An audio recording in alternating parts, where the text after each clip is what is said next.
Today, we're going to change out some baseboards. The first thing we're going to do is use a utility blade to cut the caulking and or the paint at the top of the baseboard. So we're going to run it right along here, all the way down.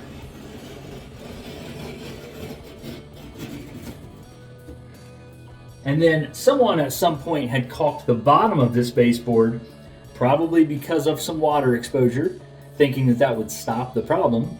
So we're going to slide the blade up under the baseboard to cut that as well so that we can easily remove these baseboards. If you don't have one of these, you need to get one. They are so useful.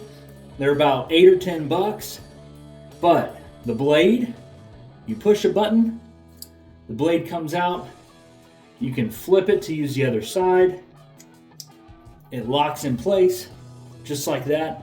So easy to use. A few bucks, you buy a new pack of blades. The knife never goes bad as long as you don't abuse it too much. Definitely worth having. But the reason you want to cut this at the top where it meets the wall is a lot of times the paint has been down and touching the caulking or touching the top of the baseboard. And if you go to pull those baseboards off, you will pull paint off up the wall. And then not only are you replacing baseboards, you're doing a wall repair, painting the whole bathroom. It will become a mess. So you want to cut along there so that you eliminate all of those possibilities. Once you have that cut, you grab yourself a putty knife, whether it be a 3-inch, 4-inch, 6-inch, whatever the case. You can start with a smaller one and then work your way up if you want to, but you're going to stick that down behind it and you're going to pull the baseboards off the wall, pulling away at the top so that you don't damage the drywall up here.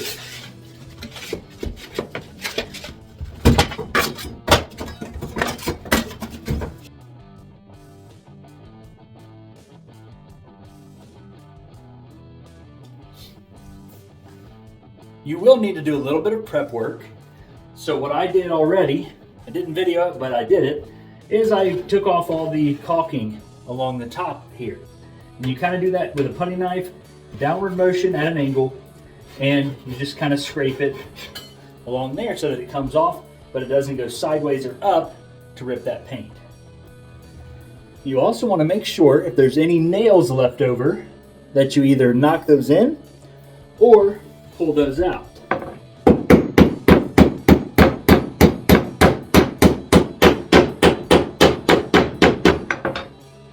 Make sure they're flush with the wall so that your baseboard doesn't stick out at all.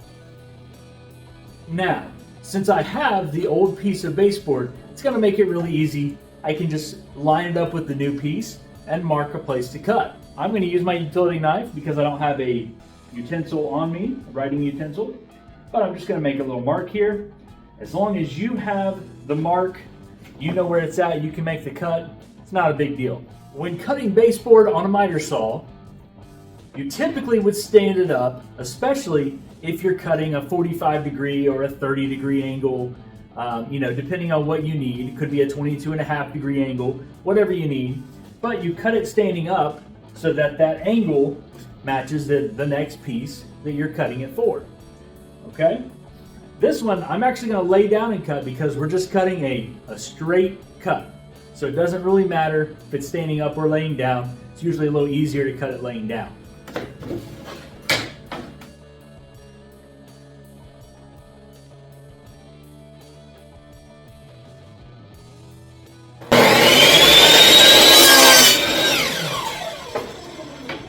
Now we've got our cut piece. Let's go install this thing. Now we're ready to slide our baseboard right in place. So I realized after I got it cut and set in place here, the new baseboards are about 1/4 of an inch shorter than the old baseboards. So what I'm going to do is I'm going to shim them up to about the height they need to be. And I'm going to go ahead and install these. Now, I can take these off later if I buy the correct size. I can put some shoe molding down or a quarter round at the base of it if I'm really worried about that gap. I've got options, and I won't probably leave it this way forever. But for the purpose of this video, I'm going to go ahead and finish the job so you can see how to do that, and then I can correct it later. Feel free to give me some hate in the comments because this isn't how you would do it, but I'm doing it this way. All right, so we're going to get that lined up.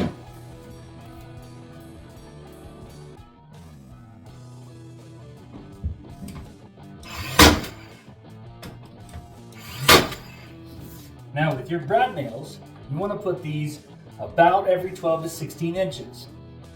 They don't have to hit a stud, but you do want them to go in solid so that they hold tight.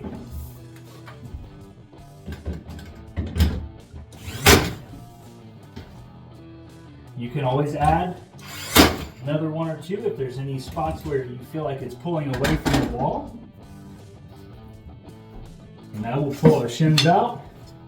Yes, we do have an ugly gap here. So I will be replacing these with a larger baseboard in the future.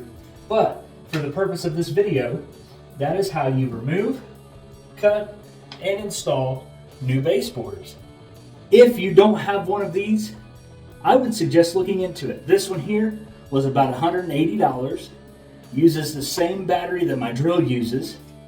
Does a great job. It is a 18 gauge brad nailer. It's definitely worth the money, so you don't have to drag out the air compressor, drag out the air hose, and all of that. It's low maintenance, very easy to use. So we've got our baseboards up. Hope you learned how to do that in this video and can do it on your own. We'll see you next time.